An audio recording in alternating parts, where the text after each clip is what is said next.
Okay, so my name is Xuan Truong. I am the graduate assistant for the office, the Career Center, and I really work with the students with disability population and for gap programming, so students with disabilities can have more access to the Career Center and ultimately find employment. And to disclose, I too have a disability, and I have osteogenesis imperfecta, and I use a wheelchair. Scott, do you want to talk about the importance of representation? Sure, definitely. I know we've had this conversation before. It was really great about our representation having a voice at the table, but more importantly, see the table, and sometimes being in charge of the table. So for us, for my background, I can't speak to yourself, Xuan. As someone from the LGBT community, as someone with learning disability, having representation is not just important. I think it's right at the point where it's a necessity because it represents what America is. And being able to work at a place like Wrangler Consultants, where the people in charge are it's a minority-owned, women-owned, disability-owned company, a husband and wife. It's amazing. Everyone from the top down has different cultural backgrounds, different ethnicities, races, gender, and sexualities are great. And it's really helped me be able to work at an employer side and see what that is like to be represented. Everyone brings their experience to the table, and to really be at a company like that is amazing. But more importantly, it lends itself to what I'm doing, to what students are looking for in terms of how you can identify a diverse employer, but at first, more importantly, connect with one. How do you get online right now in the age of COVID, use your social media, use your LinkedIn particularly to find those companies and be proud of who you are so a company sees you for who you are and wants to employ you, wants to interview you, and how do you take those steps? So that's my background about how I feel about being a representation at the table, but I'd love to hear your background as well and your views on what we actually refer to as a voice at the table from the student side. Of course. So as you can tell, I come from an Asian American family. My parents immigrated here from Vietnam. And so growing up, I was always the minority, whether it be disability or because of my racial ethnicity. So having representation is so important because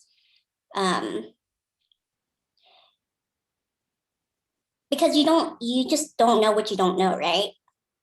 And so when there's someone there to kind of represent the culture and like represent a marginalized population, it brings more awareness. And I think that's why having a seat at the table is important, but also having a voice at the table and just being heard is equally or more important. Piggybacking there in terms of what that actually means, the voice at the table and experience can really lend itself to being an employer. And how do you find yourself at the seat of the table, having a voice representation? Well, it's how you brand yourself. So I found my current job, honestly, by branding myself, and I don't want to use a branding, but by being myself. I was at a company which is great, working in sales and logistics, but I felt like I really couldn't be myself. And I'm sure you can understand that, Xuan, many people experiencing this and watching or listening all this, and we never are allowed to be our full selves as someone who's in a marginalized community. I got to the point where I wanted to be fully embrace myself. I went online to LinkedIn about a year and a half ago, and I just said what I'm going to be doing. I said I'm a future recruiter working in diversity and inclusion. And from there, I became myself online. I changed my LinkedIn profile picture. I actually started posting things that showed me as an expert, not on just my field, but diversity and inclusion, but my own personal experience. I posted an article 3 years ago in New York for a New York newspaper about why hiring people with learning disabilities is not just great for the economy, but it really helps businesses in the community. I put that online, and then about a month later, I started connecting with people on LinkedIn. I would go to a search bar on LinkedIn. I type in diversity inclusion Chicago, hashtag inclusion diversity Chicago. You can do this wherever you're living too. So if you're in North Carolina, New York, and New Jersey, using LinkedIn, the hashtags and the search tools to find companies that meet those keywords are your first step. Once you find them, you can look at the company and really qualify them and see, are they just being diverse on the surface? Do they have programs? Who's leading the company? Who's managing the company? And you define it that way. And then you start reaching out to those people online. You see who's in charge of the human resources, the hiring managers, the managers themselves. You start connecting with them, becoming friends with them on LinkedIn. And it does work. People want to share their knowledge. They want to connect with you, particularly now. And you start posting your expertise. You show that you are an expert here. They start responding. You start having conversations on LinkedIn as well. The things they post are commenting. And you're just start commenting like, I like this post. I love this post. You go into their background. You find one thing that you find fascinating from 10 years ago, 15 years ago, that you can start a conversation with. And that's legitimately how I got the job I have now, working in diversity, which is being myself, valuing myself, being open with myself, and knowing by doing that, I will attract people, and particularly companies that are okay with me, at least being me, and hopefully embrace it. Then I will qualify who they are, but who's in charge. Are they a disability-owned company? If that's important to me, are they a minority-owned company? How do they incorporate disability and diversity? Is it groups in the company, which is great? Are the managers themselves diverse? And what are their unique culture experiences? That was important to me.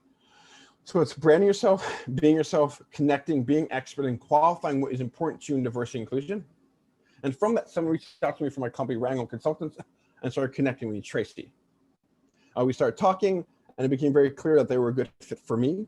But I'd love to hear from you and Xuan what students may be looking for, even yourself, what you would be looking for from a company or organization, nonprofit, as someone from a diverse, marginalized background, when you yourself have to go into that job market, or what students are looking for as well. What are they considering important to them? How are they branding themselves now? So some of the things that are important for me is that cultural diversity as well as the marginalized population diversity. One of the issues that I'm kind of running into now is, do they want me so they can check off, the diversity checkbox and say, oh, we have an Asian American that's a wheelchair user, right? Because you don't want to be a token. And also, you want people to hire you for your talents, not just for your what you were born with. So one of the things that we work with a nonprofit in Charlotte called Disability In, and Disability In, I didn't put this in the presentation, but they have what they call a Disability Equality Index. And what they do, it's just for the companies in Charlotte. So if you're looking at jobs in Charlotte, this will be a really great tool to use. But if you go on their website, they have the DEI index, and it shows you how inclusive they are. And it gives scores. So I think that's a really great tool to use. And I think, as Scott says, just be yourself and keep reaching out, and the right person will find you. On that note too, in terms of like finding yourself, a Disability In is a great organization. We did kind of like a meet and greet kind of interview set up back in September, and the students are amazing, organization's amazing. It's not just hiring you because you're diverse or from a marginalized community, it's literally because of who you are.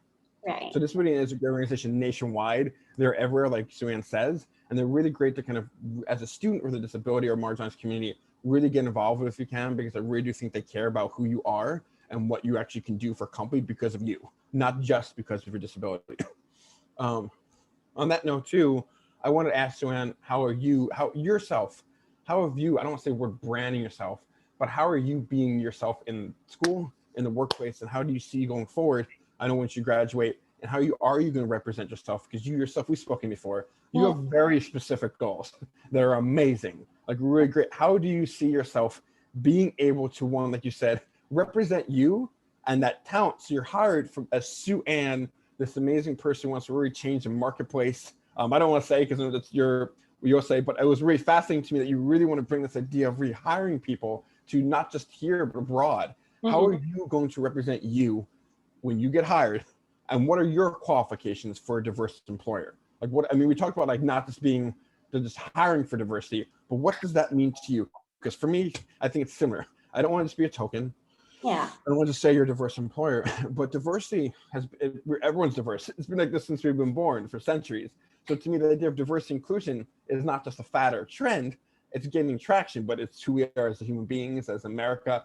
So what do you see in a diverse employer? For me, it's the people in charge being from different backgrounds, because I think they bring their unique experiences and brings different ways of thinking, and it acknowledges one's culture experience. You can be in the office and be anxious or nervous for so many different reasons, or why you're struggling at work could be from a diverse background. So for me, that's what I'm looking for, and that's how I've qualified it. But I would love, before we continue, what questions to ask, what is important for you when you're going to graduate, I think in a year or two, how are you going to represent yourself, and what are the qualifications for you for a diverse employer?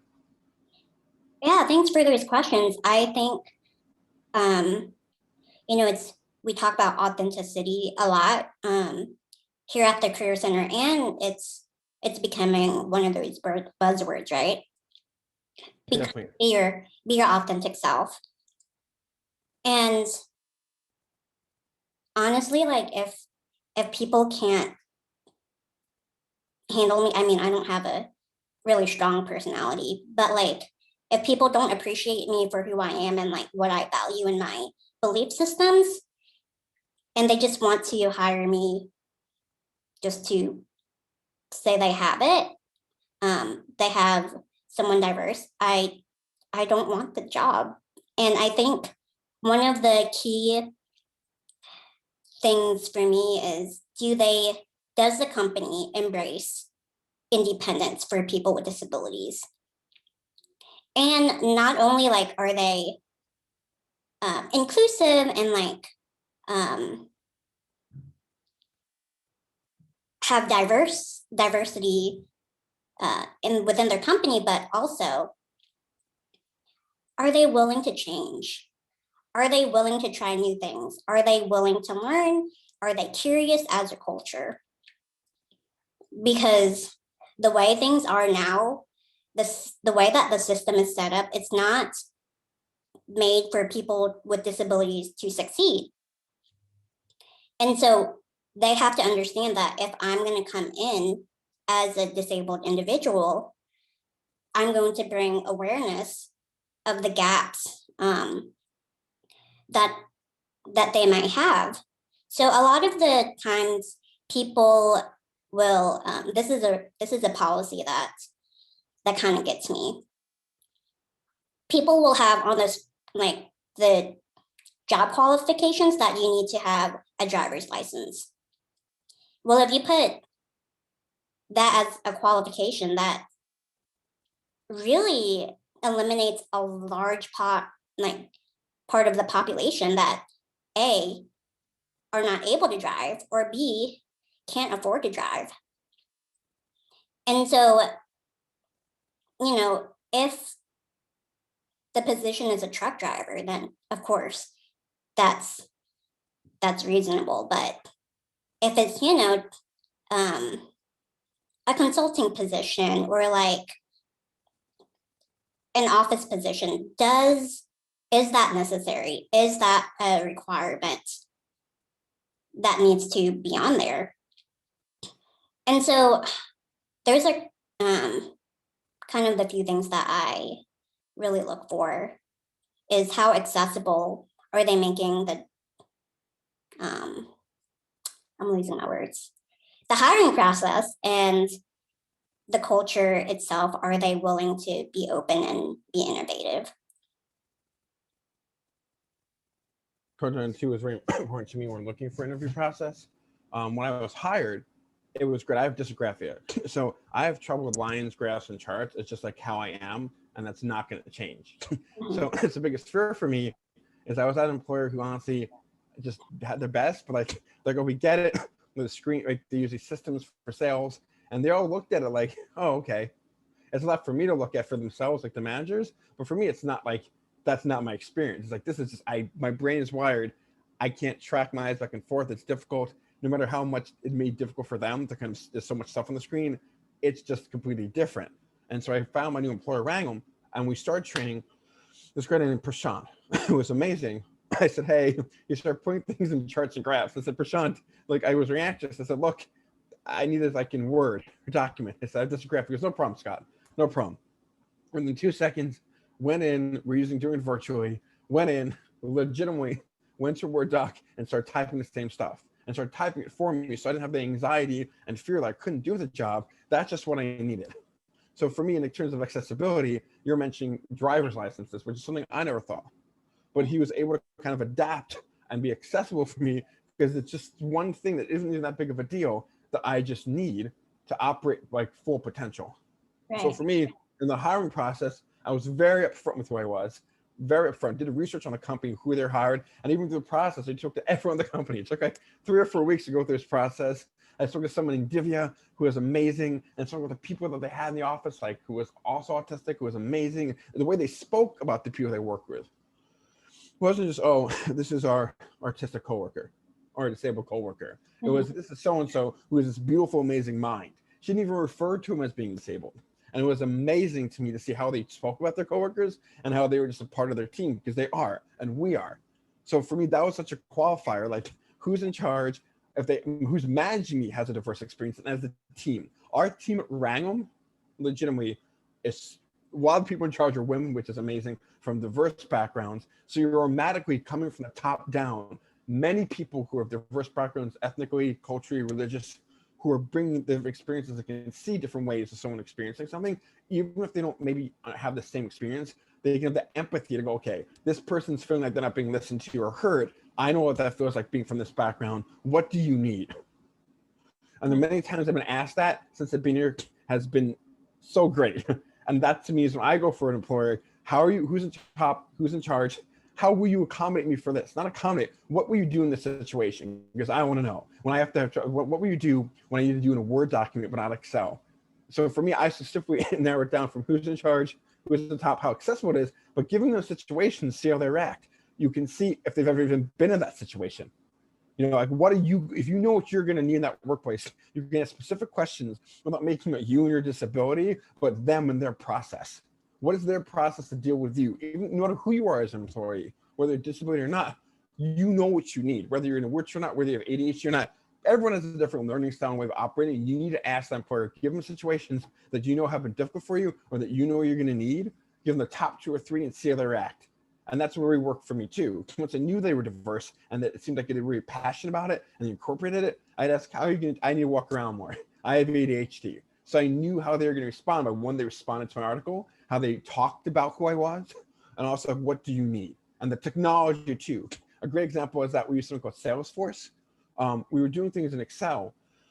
And I had mentioned that if Salesforce was really great for me and it was really good for a company. And they went out, I think about 5 months later and bought me my own version of Salesforce because it was so easy for me to read. They went ahead and did that for me. So I mean, the anxiety, that's the anxiety, but that's what I needed to operate. And it was amazing. And it gave me this advantage and as in being employee now, but that's Scott, who's really great at the software that we all have to use. So I think seeing how they can be accessible, like you mentioned, how who's in top, and we're not just a token, but how are they going to give you what you need as any employee? Because I know students may be watching this who don't have a disability. All these are adaptable to whether you have a disability or not. What is important to you, how you're going to be included, how people in the company are included, and how you're going to get your needs met. That is what helped me. So bring it back to yourself, Xuan. I mentioned you asking these questions what a diverse employer is. How do you see yourself approaching, if you're okay with that, these companies that when you graduate, you're going to say these are like the driver's license was really important, but there has to be 1 or 2 things that you know are going to be deal breakers. Like for me, it's like the software has to be really important that I can use. What for you is a deal breaker, and how are you going to represent yourself and value yourself in those interviews or meetings? Like, this is what I need. How do you see, and how do you see students at UNC Charlotte? How are you guys working with them to make sure that they value themselves to ask these important questions? Because when you're a student and you're 22, you just want a job. Like you will overlook these important things so you can get hired. But we have to stop doing that and value ourselves and really understand that we are the most important thing to them. We are more important. We are the one, they're hiring us. We're not just hiring them. They need us. So how are you guys teaching people at UNC Sharp to value themselves and ask these appropriate questions so they line up at the right employer and so we can diversify the workplace? I know there's a lot of questions, but I know I was very passionate about it, but I really appreciate you bringing up the driver's license stuff and your own personal background as well. Yeah. So one of my if you're familiar with the Clifton Strengths Finder, one of my strengths is belief. Mhm. And so if I don't believe in the mission of the organization, I can't work for them. I rather just do something myself or like find a low paying job and just work there until I can find a place that I really believe in the mission. And so I really embrace it's called the independent living philosophy. Mhm. And I cannot work for an organization that supports like things like institutionalization of people with disabilities,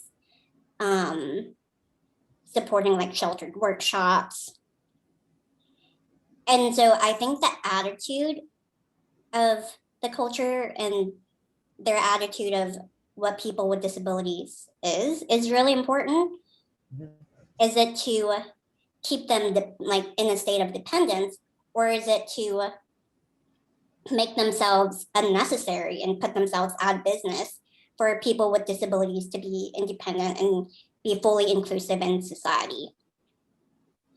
And how are you teaching that for your students as well there? Like the questions we mentioned, like, you're talking about and not just be independent, but actually you're using their token. And you mentioned here before as well, it's kind of like, what is your purpose there? How are you guys working with students? How have you worked with the students to kind of have them really ask these right questions for themselves? Like you said, if they're not going to be, what's important to you is you rather just work a lower paying job, right? Yeah. So how are you, which, is not right for anyone. So Right. how are you working with the students or yourself or the department, working with the students to make sure that they're finding these companies that are going to treat them well, give them accessibility, and more importantly, what their mission statement is. Like, how are you helping them really quantify and qualify the employer base so they go out there, they're actually being paid properly and being respected properly? So is there one or two things you guys are doing now that fit into this interview process that you can kind of expand upon? Yeah. So I went on board with the Career Center last August, and this semester, instead of focusing on the students, I'm actually focusing on the faculty Okay. and the staff. Mhm. So this semester we brought my internship boss, because I intern as well at Disability Rights and Resources, and my internship boss came in and did a training with the Career Center staff.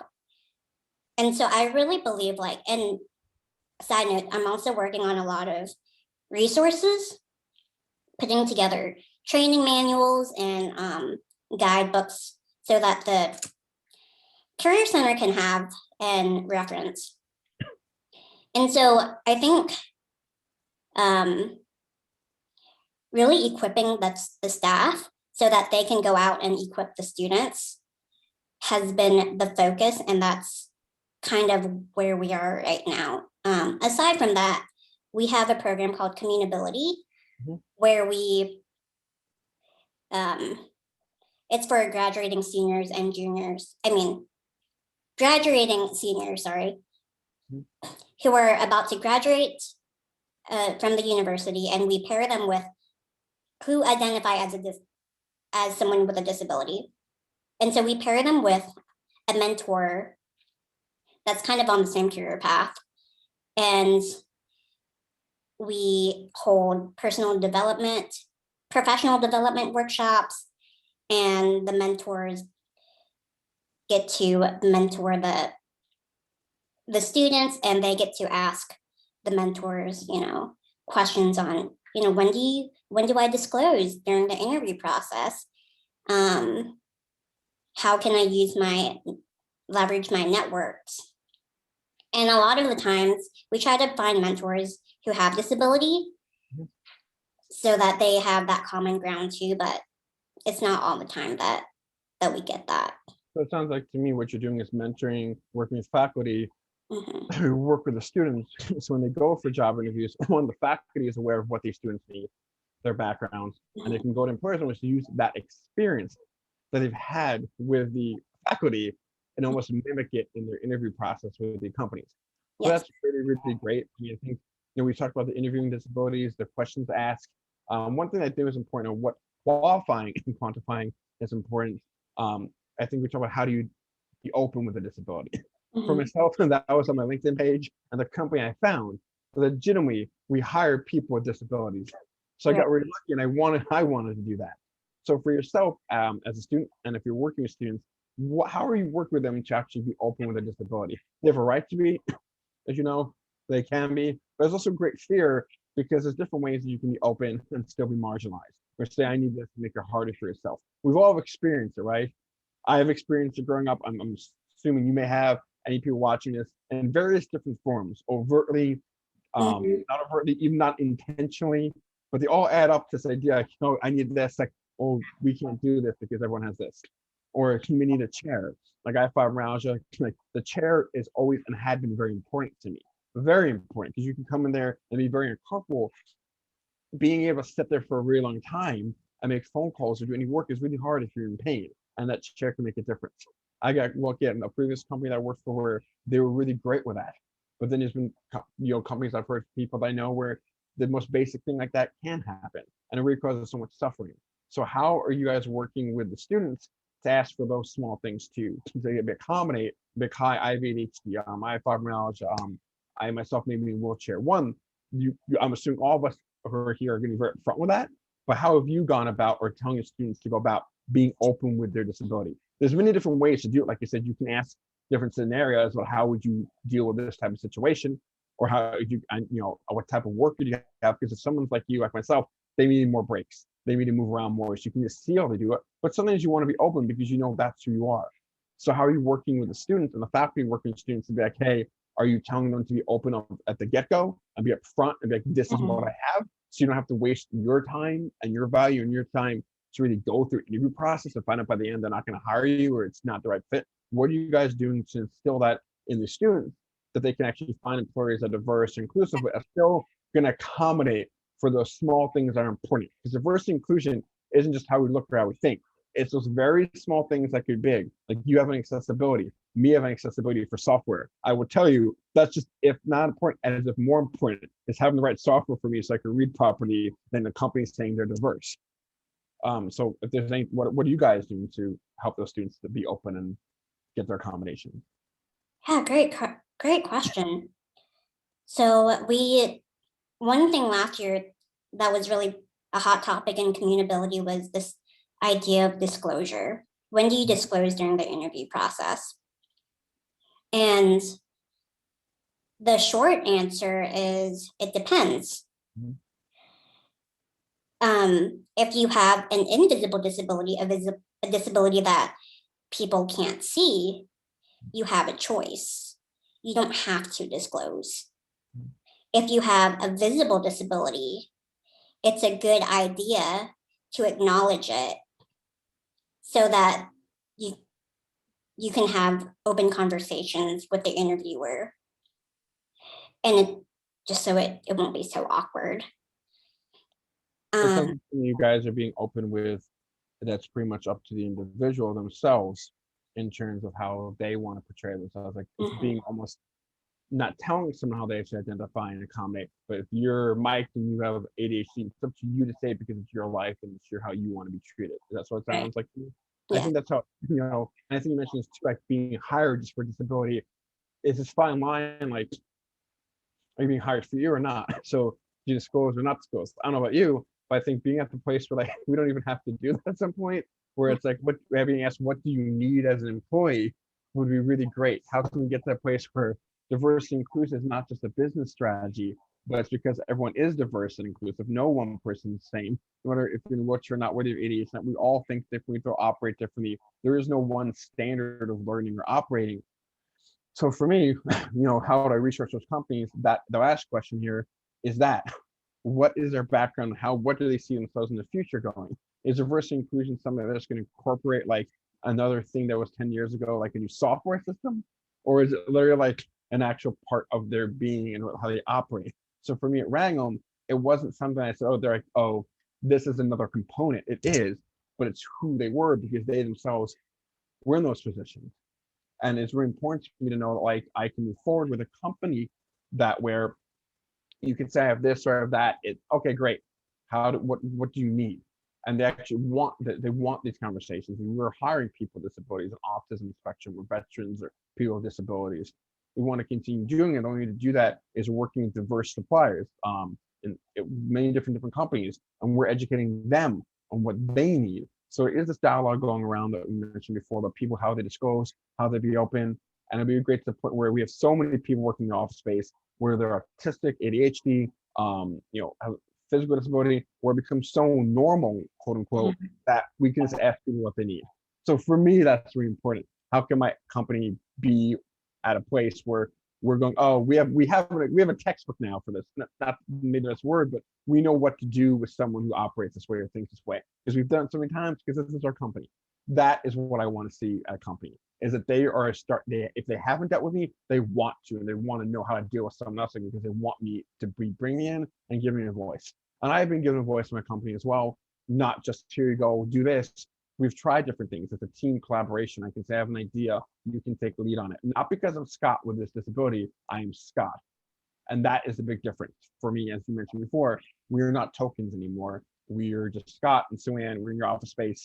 We are good at typing or we're good at being creative. And I happen to need to kind of move around more. That is separate from me, I think, in some ways.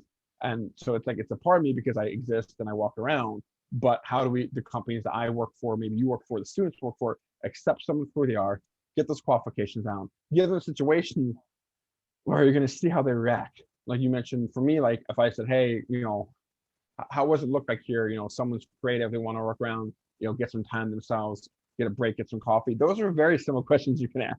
And I think, oh yeah, 10 minutes here and there, you walk around the office and you see people kind of just out there just eating a lot.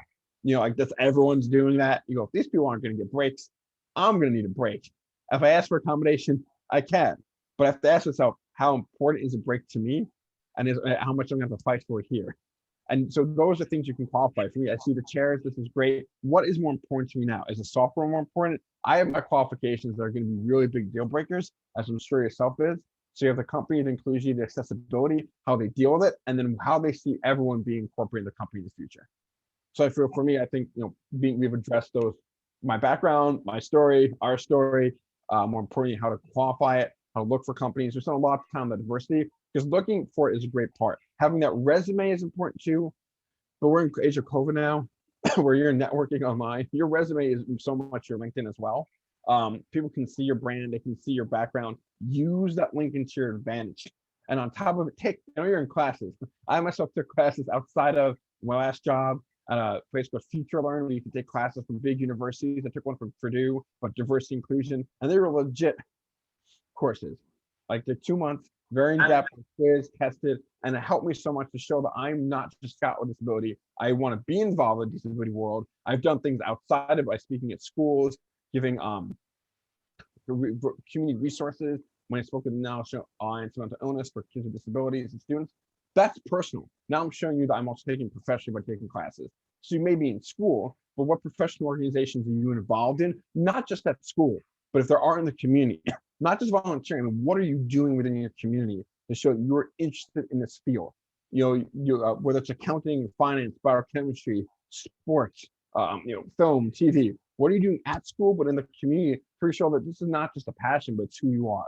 I think this is what this whole conversation has been about, is representing you, not just a brand, respecting yourself, not just being an employee, showing what you're good at as an employee, but personally, and going to the core self of what's important to you.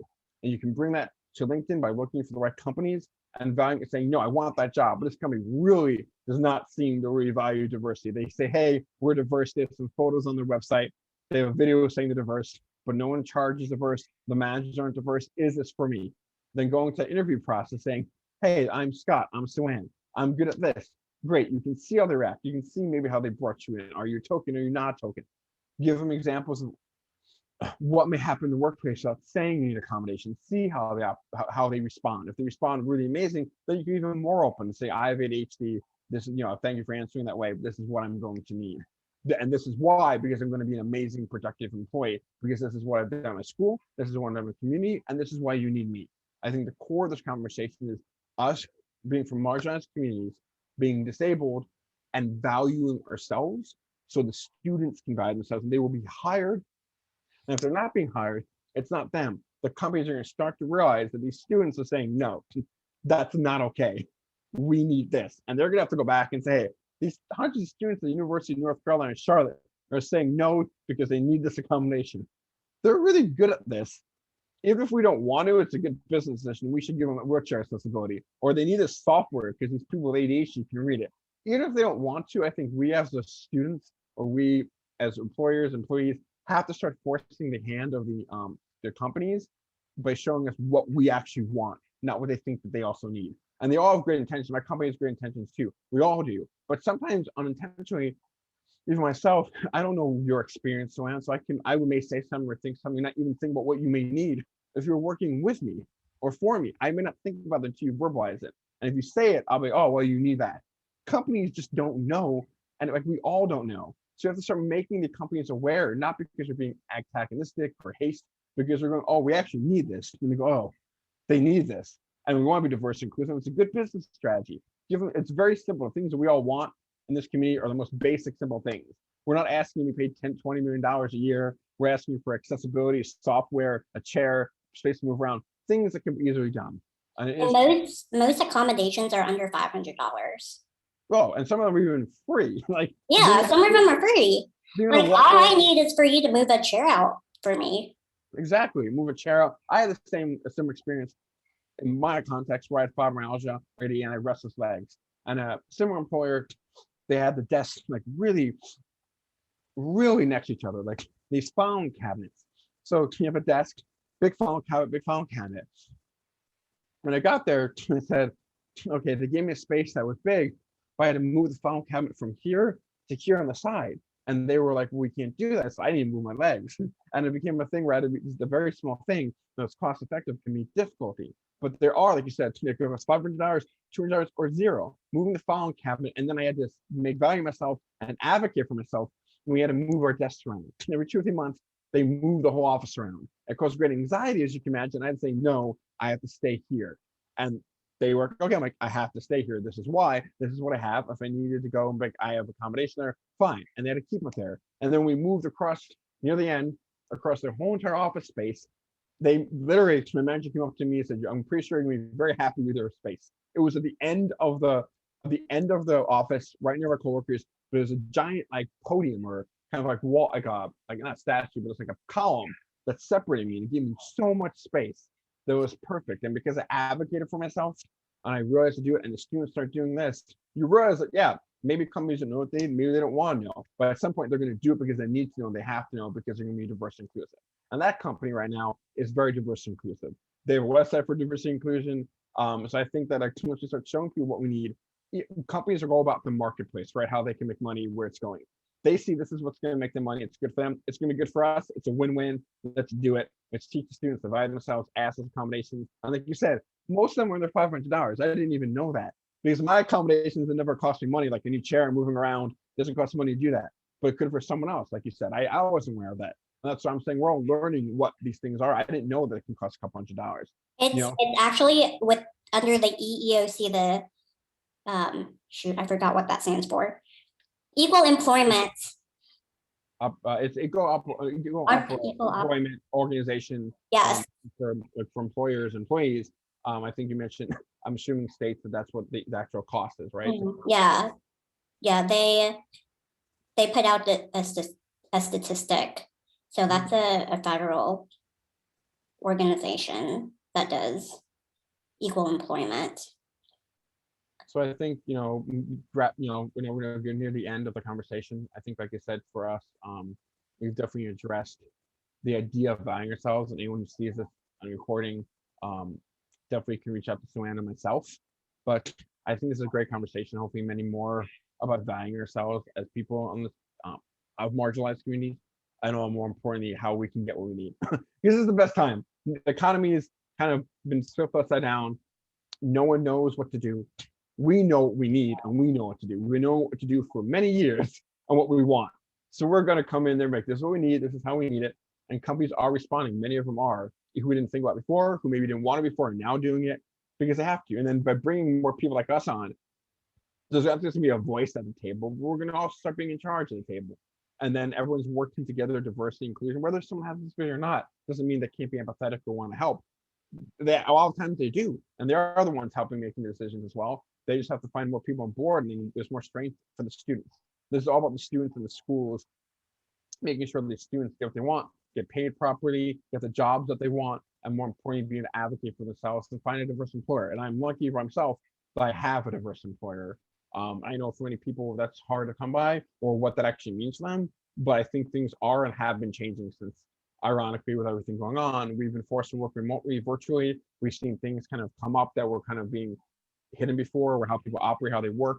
And we've all had to adapt to different ways of working, no matter who you are, and people are more open about having a conversation about what you need as an employee.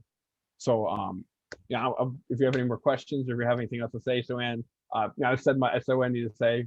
We're happy to you guys having me here for University of North Carolina, Charlotte. Also Matthew French for also being the person I spoke to originally. It was really great. You've been really great. I look forward to doing many more of these as well.